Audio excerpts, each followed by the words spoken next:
scared. I'm just like, what the... I'm a mess. I got my sprained ankle. That's the whole point of this fight. It creates conversation, barbershop conversations, taxi conversations, airplane conversations, and that's what we want. The more people talking about the fight. The arena swung from roaring cheers to stunned silence and back again in a matter of heartbeats. Anthony Joshua versus Jake Paul was billed as a clash of eras, a seasoned heavyweight making a comeback and a social media-born fighter who has spent years turning spectacle into legitimate sporting recognition. When the final bell rang, the internet exploded, highlight reels, hot takes, and experts breaking the fight down frame by frame. In the hours that followed, both fighters finally spoke, raw, deliberate, and defiant. The night was about far more than a single name on the scorecard. I think at the end of the day, I'm a kid with a big heart that wants to change the world, disruptor, and I never took no for an answer, and I'm just chasing my dreams, having fun, and living the American dream, really.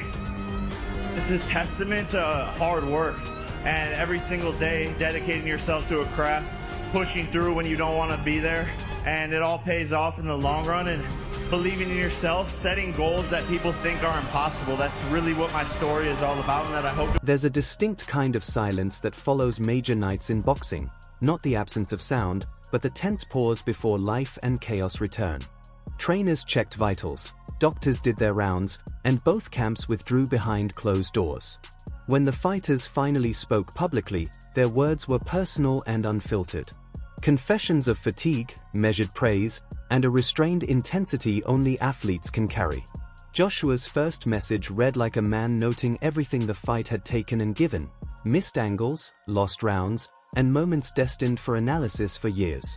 Paul's initial statement, equal parts bravado and candid reflection, captured the emotional storm of the fight, the solitude, the roar of the crowd, and the layers of judgment that follow every controversial moment. Both fighters highlighted the same points: respect for the event, gratitude toward the crowd, and a desire to let the fight live on in memory rather than be reduced to a single line on a scorecard. Different skills.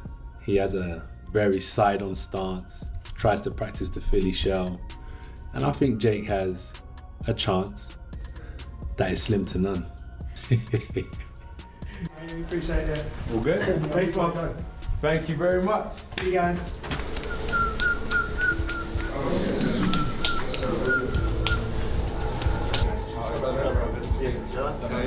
Heavyweight of the world! Yeah, can you get my back? No.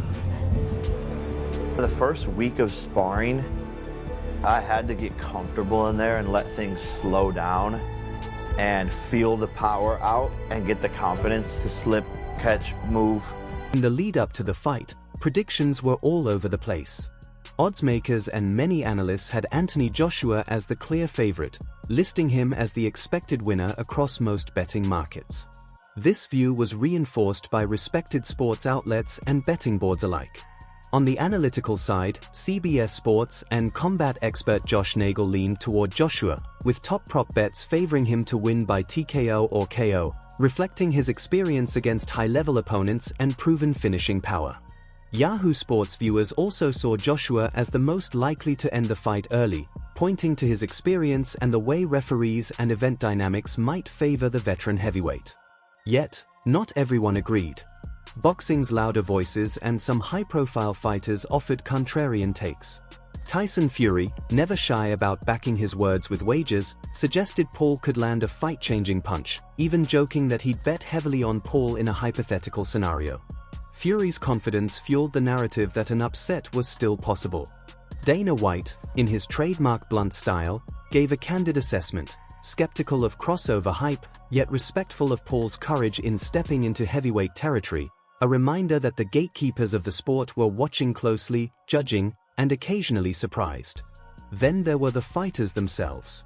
Jake Paul, who has spent years claiming he's here to rewrite the rules, confidently predicted a win and insisted Joshua couldn't knock him out, making bold statements on shows like Pat McAfee's and during his media tour. The tension in these pre-fight predictions added drama to the bout itself. When the underdog has believers and the favorite has analytical heavyweights on his side, every round feels cinematic. After the fight, Pundits did what they always do. Some adjusted their takes, others doubled down, and many praised the moments that caught them off guard. Some former champions and current fighters admitted they had misread the fight's tempo. Others used it as a lesson in strategy. Amir Khan, for example, highlighted a strike that showcased how a veteran like Joshua could impose classic knockout power and discipline on a modern spectacle. Many fighters took to social media to break down technical adjustments, ring generalship, and rare instances where crowd energy shifted expected outcomes. What stood out was the honesty. Few tried to cover up being wrong. Instead, the fight became a case study in craft, how to prepare for a social media-born fighter with timing honed against experienced fringe pros, and how a veteran like Joshua must navigate both physical challenges and narrative pressures that can influence officials, broadcasters, and momentum. Well, it's very tough to say something about Joshua or Jake. I'm waiting for this fight because I'm so excited. But, Jake have a lot of chance to win, and a lot of people think he not, but I believe in Jake. Joshua is the best fighter and have a lot of experience in boxing. He's a heavyweight guy, but Jake improved a lot, and the people need to respect both, because it's not everybody have sorry my language, but have a balls for come inside the ring and fight. From the very first bell, the fight was immediate and electrifying.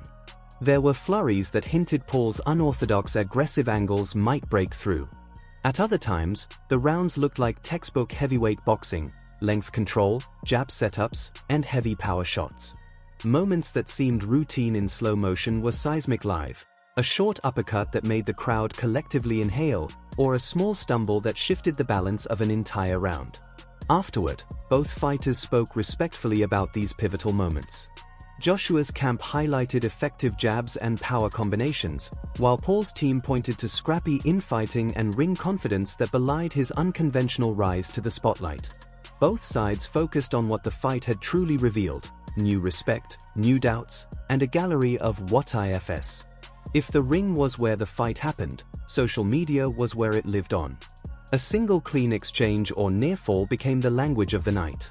Clips looped endlessly, sparking debates among pundits, celebrities, and casual fans over technique, replay by replay. Memes turned a brief grimace into an avalanche of hot takes.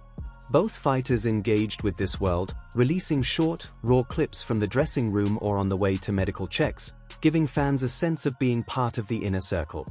This created intimacy while also monetizing attention.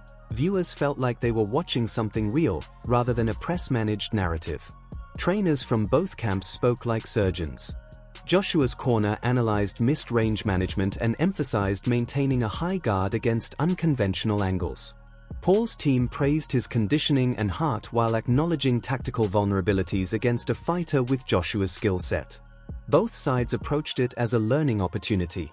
There was no grandstanding or excuses, just clinical breakdowns, why a round shifted, how the pace imposed stress on a game plan, and what could be improved going forward. Their insights read like homework assignments the fighters will carry into their next training cycles. See those big discrepancy in skill. Sometimes the better fighter carries the other fighter, or maybe goes a little easier.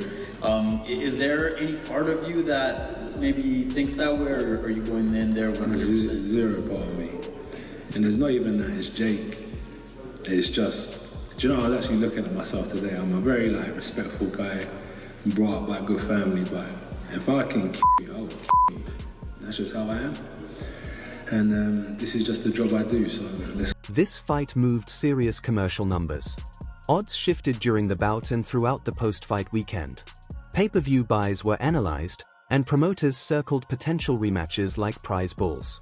Outlets like CBS and other betting analysts updated prop bets and adjusted lines in real time, a reminder that modern boxing is as much a data-driven entertainment business as it is a sport. Executives and broadcasters will be tracking rewatch sales and subscription spikes for weeks. Nights like this are currency. They fund future cards, convert casual viewers, and can instantly reshape a fighter's marketability. While pundits debated craft, fans debated meaning. Social feeds were full of confessions, loyalties, and reactions. Older boxing fans criticized the spectacle, younger viewers celebrated the collision of content and skill, neutral observers admitted they'd been drawn into the drama. The consensus was clear: this was a moment people wanted to witness. Both fighters acknowledged their fans in separate statements, emphasizing that whether they won or lost, the spectacle exists only because people showed up and paid attention. Talk of a rematch began in the stands and never fully stopped. For promoters, the logic is simple: controversy equals commerce, and a second fight sells itself. Both camps stayed deliberately non-committal in public remarks, a standard negotiating strategy that keeps pressure on the other side while letting the market gauge interest. In boxing circles, it's understood that if a first fight leaves more questions than answers, a rematch becomes highly likely. Both men left the door open, signaling that the story is far from over. Beyond the narrative and business, both camps prioritized health in their statements, noting that fighters were being monitored and precautionary checks were underway. These reminders helped shift social conversation from speculation to recovery and next steps. Fights like this also recalibrate personal and professional narratives. For Joshua, this night adds another chapter to a career defined by heavyweight titles, setbacks, and public reinventions. For Paul, it's a high-stakes test for a career built on attention and real in-ring results. Both used the word legacy in their statements. One framed it as a long-term arc, the other treated it as immediate work. One thing is clear: they both understand that legacy is built on response.